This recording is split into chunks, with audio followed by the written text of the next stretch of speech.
Like pause when y'all deaf? Yeah, or you can snap it. If you snap that back, it'll close for a minute and it'll stop automatically. So if I just shut this, it'll close? Yeah, but every time you open it, you gotta press the red button. Okay. How's the baby? Happy Mother's Day, by the way, but how's that baby? She's wonderful. She's a girl? She's such a joy. Yeah. She's beautiful. I love her. All right, ladies and gentlemen, thank you for stopping here at Still City for our second live poetry reading here on this lovely Mother's Day. Happy Mother's Day to each and every one of you. Thank you. Thank you. So we're getting started a little late because we had to make sure we have some people here to listen and enjoy all this. So we're about to start now. So without any further ado, I don't know which one. Rose Brown. Yes. Rose Brown, the poetress, is about to bring it to you here.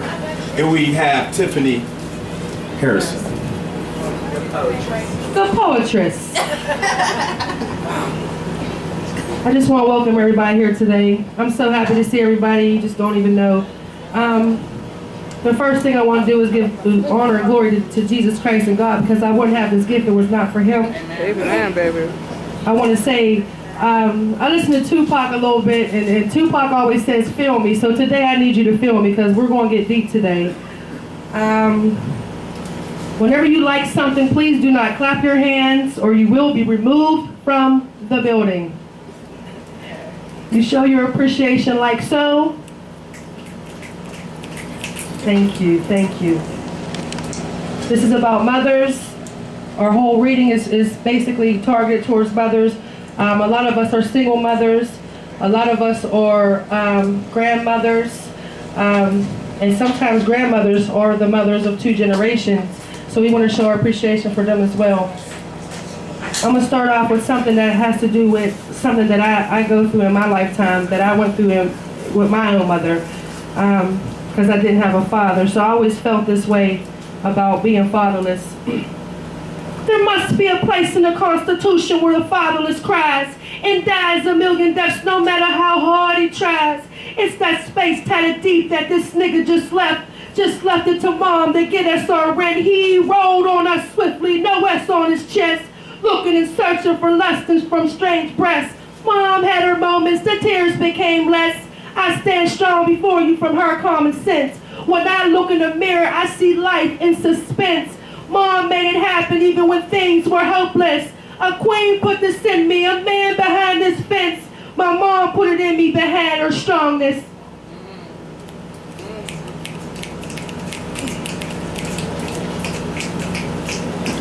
I'm going to do this one because a long time ago somebody asked me what kind of woman I was, and at the time I didn't know how to answer that question because I didn't think I was a woman at that time. Want to know who I am? I'm a smart kind of woman. Read between the lines when you slick kind of woman. Bring your flowers in a hospital kind of woman. Cry when your dad dies kind of woman. Hustle up $10,000 kind of woman. Play and have concerts with your kids kind of woman. Get fat and skinny with you kind of woman. Go to the clean with you kind of woman.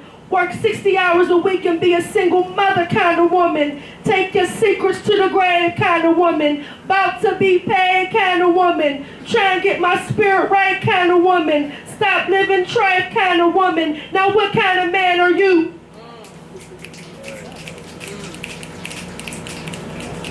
This next one is for my mom. We grew up in the projects. We didn't have much. We were very poor until she got up and got a job. Now, when you get up and get a job, this was the 80s. There was no taxi, welfare to work programs, none of that. So my mom walked from Highland Terrace in Denora to Menneson up on Knox every day. She walked for her bread and butter, though she had many a fleshly pleasure. Her focus was to provide for us, no matter how tragic the weather. Her mistakes would drive it out of her, the toxic cries that heckled her soul. No other option exists to her. There was no opportunity to fold. She was determined to fight poverty. She had no patience for waste. To stay there a moment longer was disgrace she couldn't take.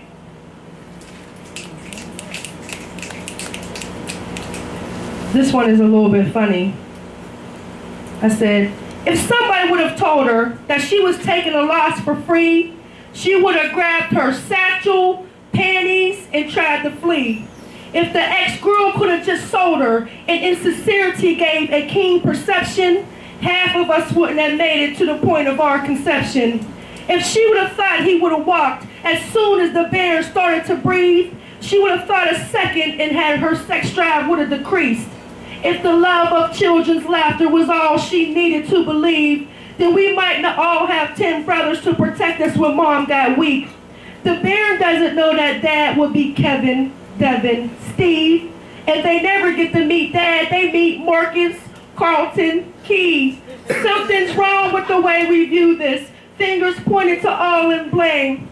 Think of your future with your boo thing. So what you want from each other is obvious, one and the same. She grabbed her satchel, panties, and rolled. This one is highly personal. I probably shouldn't do this. A lot of people would probably not want me to do this, but I just want to keep it real with you. I have never been a pretender, and I never will be one. Amen, baby. I went through a lot of things in my life, addictions, going crazy, wow, having babies like a puppy. Like I was a dog having a litter of puppies and taking care of them all by myself, not thinking that the future and forever would be 5 months or 6 years instead of forever. I wasn't there for you in February. I wasn't there for you in June. Something took the real me and replaced me with a goon. I couldn't see past the misery that hid so well in my soul.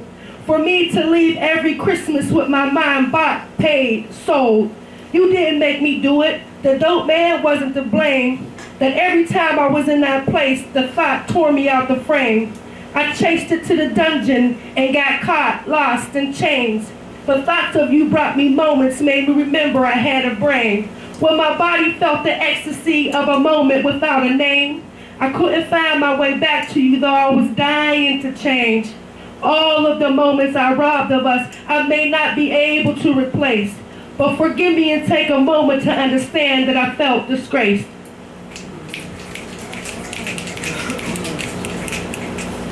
This next poem is dedicated to my daughter Dakota. I put, you came out with the beauty of jewels, a complicated procedure where your father stood to lose. The pressure was astronomical, the time was drawing near. You came out so much later than the doctor said that year. Generation of faces greet you, many witness of your day's fame.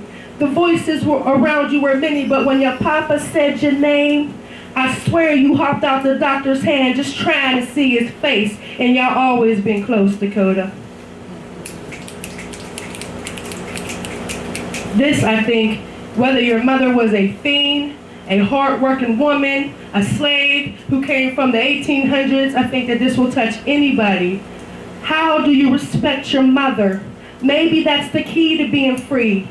But maybe you belittle her or make her feel stupidly. How can she gain perspective if you keep reminding her of who she used to be? Try and give her a compliment to watch the life spark that's only used to cruelty. How do you respect her? As you watch her slave to keep you laced. She spoiled something inside you to make you stare her in the face. For whatever reason she's missing inside her, she birthed, she did create. I wonder if that's how we respect her, determines the struggles of her grace.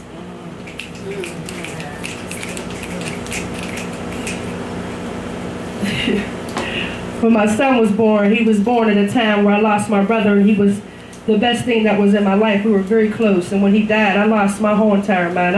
I'm telling you, like, they should have put me somewhere far from the hood. But when it happened, when I got pregnant with my son, I didn't even know who his father was because I was so wanton, losing my whole entire mind, going crazy. So this is for him. I learned that you were coming as I lay alive in my grave. Mary, you broke the monotony of the life I had become slave. You had to be God's only tool to make your mom behave. The place before I got the news was a dark and pitiful cave. My ace was gone, our bloodline was broken. He died, the last of our kings. My birthday rolled around, the snapshot we took, you smiled in a pool of my pain. The doctor turned around, greeted by my smile, as he told me a boy is his name. Everything became clear to me. I knew my life was to change that day, and it did. And this is to the hecklers when that was going on. Extra, extra, read all about it. A scandal that is priceless. Let us clown her in her crisis. Let us enjoy the juicy details of her wanton, of her destroyed. We loved her in her misery. Let's say we love our little boy. Let's whisper in the corner before we lose our trifling toy. Go and tell the neighbors the scandal has been born. Put together a picnic. Tell her bring him to the study. See if he wears the face of her past of being slutty. Is the face of revenge real obvious in the bairn? If we don't find a scandal in his face, she might get back up and we all should fear. And I'm up. I'm gonna pass this to Tiffany.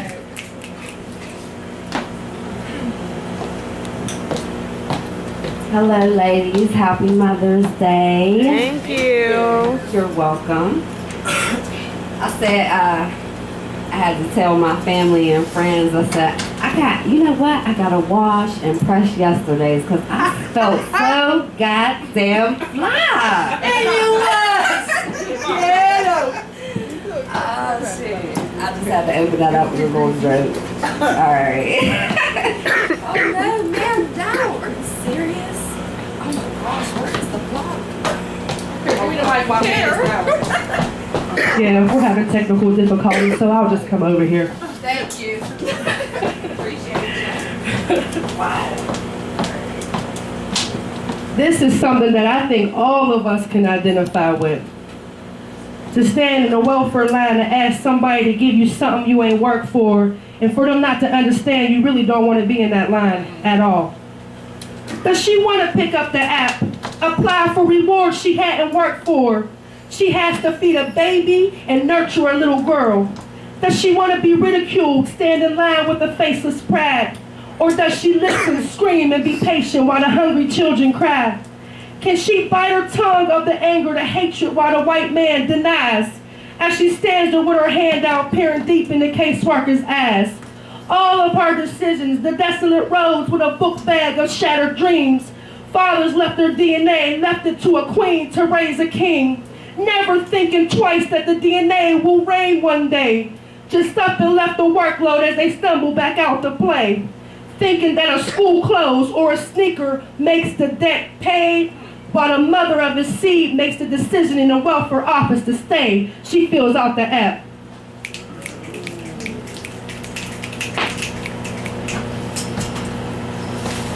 Oh, I am washed and pressed though, just for the record.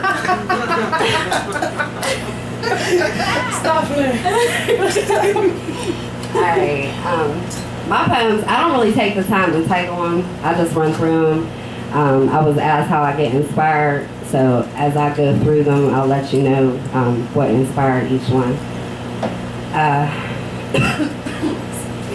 This one was the first one I wrote when I found out that we were going to do this. I just was inspired by the theme per se. Mothers, the lovers, the power, the strength, the backbones, nurse broken bones, abused, still with faith. Primary contact, beautiful still beyond that. Whole family together subconscious, bond flawless, protect children lawless. The job is marvelous. Press on through pressure. Accountant, secretary, lawyer, maid/slave. Did I mention courageous and brave? Daring, wisdoms beyond days, months, and years. The one to dry tears. Crack ass for and or to instill fear. Gracious and humble on time when there's trouble. There's nothing like the love of a mother. Woo! Yes! Next one. This one's dedicated to my mother-in-law. We share in a love that's very deep, both personal and through common ground. Okay, here we go. I love you. I have seen your struggle and endured your pain. though I couldn't imagine how you feel on this day. I love him, that's true, but you can never be replaced.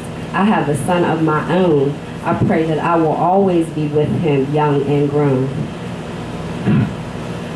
Let this be the last time with the man, without the man we both love. Let God control his thoughts and mentor from above.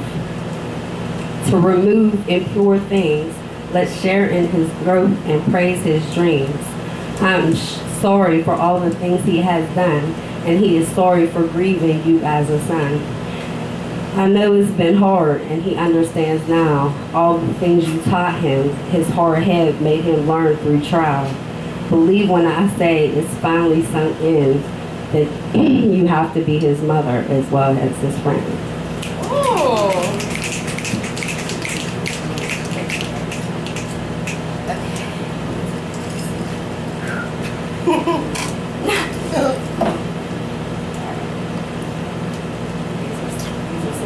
These are some serious films I have.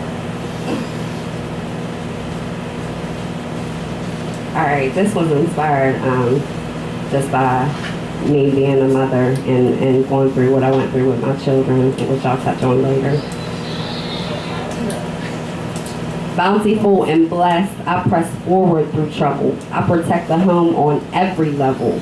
Cry at night, continue my fight, stay focused, encouraged, even at loss of sight.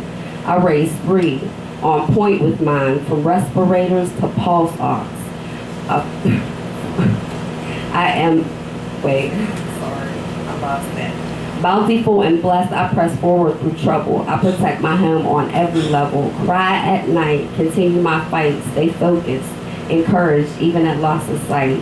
I raise 3, on point with mine, from respirators to pulse ox. For my miracles, I am Fort Knox.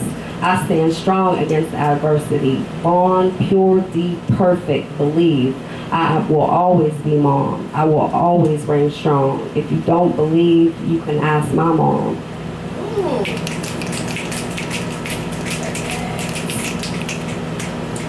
Alright, this one is another deep one that I was inspired to write. This was inspired by my mother-in-law, my niece, and my sister-in-law. And I also could relate a little, but it's in reference to something my sister-in-law has said about the circle of life. So here it goes. There was you, then there was me, now there is her. Not until she came did I understand what you meant. I look at her and see you. I had to repent. So I spent time with her thinking about you, and I know now what you were trying to do.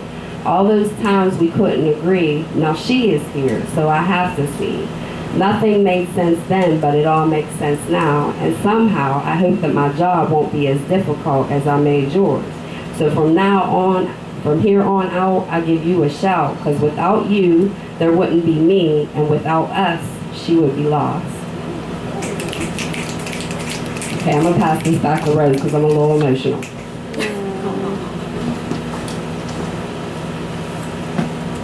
Trying to fit through there. Skinny.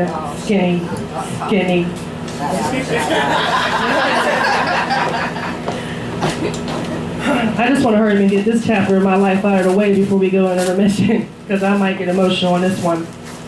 A lot of people don't know that I have a daughter that I don't have, and I haven't had in years. I raised her until she was 2, and she's with her father. She's 9 now. This is about her. A nomad from the past came to rescue me.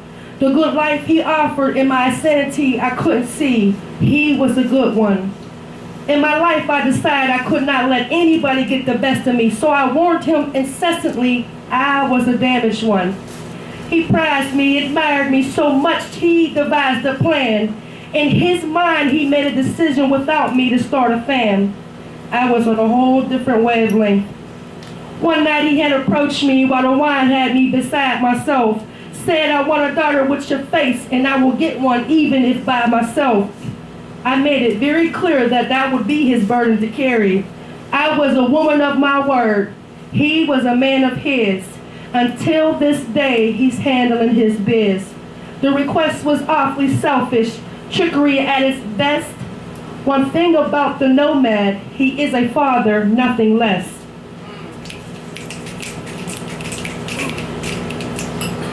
And this is about her. I cried out in pain as I realized I was all by myself. The arrangement not to love you I had to put on a shelf. You kicked me, threw your fist at me, breathed through my nose. Flesh of my flesh, a bud of the rose. Time I spent singing, which became your lullabies. Inside a shelter hearing the moments your mom cried. Never knowing for a moment there would be a goodbye. The easiest labor, the most precious baby wearing her father's eyes. Aaliyah Rose.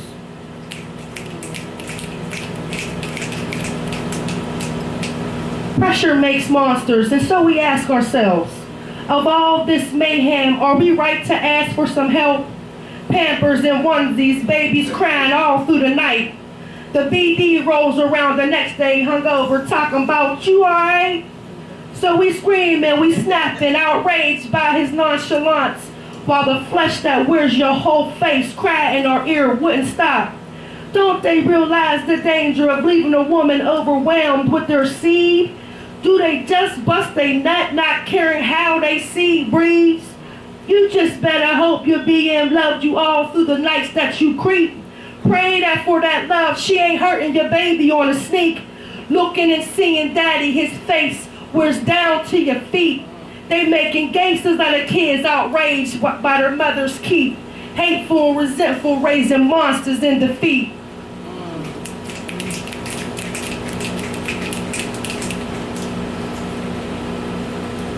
I want to take on us to an intermission, but I kind of don't because we had took so long to even start. So my second set of my life was my happy set of my life. Because I got back up. You get back up. You get back up. That's all you could do. So I met a man that I thought I would be with for the rest of my life. And I wrote this for him. He ended up almost killing me, but I wrote this for him. You should feel like a king.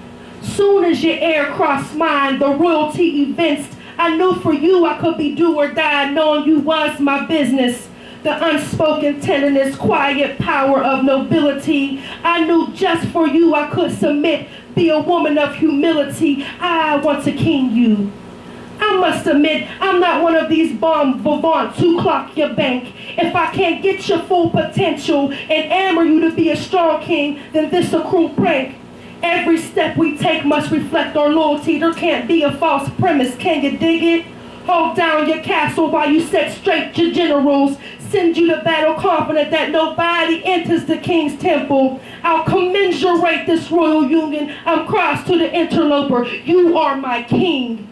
I gave you seed of palace to nurture your heirs. Little prince and princesses we protect in the lair. They watch nobility, we imbued them with courage. Valor, we have taught them to always conduct themselves in honor. You should feel like a king.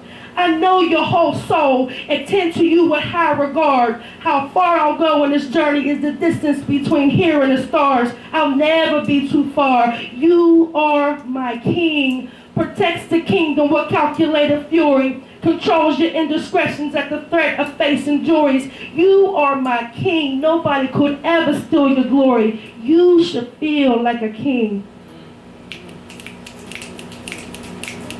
And so that love started me to think that maybe there is a lovely life with marriage and all of those great things that you hear about on TV. And God blessed us because we tried for this baby, the next baby that we had, and we weren't successful for years. But then she came. You came right from heaven, shine down to your bright red hair. You was his promise if he lived in honor, a request to the king. Life was rainbows, patiently we waited, we knew you were near. Went through the moments, love had been honest, your first cry, boo, you sang. Nothing was more flawless, so we gave you Trinity as a name. The moment we laid eyes on you, you were more beautiful than rain, and that hasn't changed, Trinity Rose. Strawberry. And so we had a great life for a long time. And we raised them as parents and not as a single mom. So to be in the journey as parents was a luxury indeed. Mom and dad raising you, loving you in peace. Everybody had a part in the family upkeep. Daddy worked, mommy cooked, the kids got to play. July 4th cookouts, Christmas in the city, picnics on the bay. Almost every day was a wonderful day. Dad was strict, mom secretly consoled you. Even bad days was like a parade. Normalcy was a blessing at a time the dads ain't stayed. Beauty was in the ramsack, even without cash we all felt paid. Family, normalcy was strange to some of us, even lame. Then you must meet your own and be happy to read that chapter's page. And then it happened. He was quiet insanity. The past boiled his heart often. The rage an open scar, the hatred his coffin. He just couldn't get up. Sold everything of value, devised plans but got stuck. Every single day he blamed all this on his luck, asking everyone in existence to save him out this rest. Forgetting how he got here, how the seed was nurtured in wrath. Blaming every tragedy or misfortune on his dad. Not even thinking when his pops left, it was like the neighborhood fad. All his personal failure you could read up on the net. Now he sits in jungles watching killers get fed, leaving to fend and honor all things given to him, hoping to redeem one just to make it to bed. It's in his head, this insidious bid. He might not be a martyr, he got away with it. Pages of indictments, truths uncovered, now he's sick. A body haunts him, not even knowing he's dead. His nightmare didn't stop there, because they went to the penitentiary. And we have to stay home and raise the babies while you do that. And in the midst of that, another baby came. Lucky for me. I called on Jesus, spoke in tongues, almost killed your dad. The pain of you coming in this world hurts your mom so bad. The doctor was missing, you got stuck in your mission. I pulled out my hair, swear, crying and pleading, wanting to see you because insanity entertained my fears. Oh, my butterfly who clung to my womb. Later, after we were alone for a moment in my room, you looked at me like a mirror, your face was my bloom. Nisa, you was a comfort to my soul the moment you got here, boo. Nisa Simone. We're going to take a brief intermission so that you can get wine, use the bathroom, get cheese and crackers, or whatever. Cheese and crackers. Little fruit, right? So we'll be back momentarily. But just shut up. Yeah. Thank you.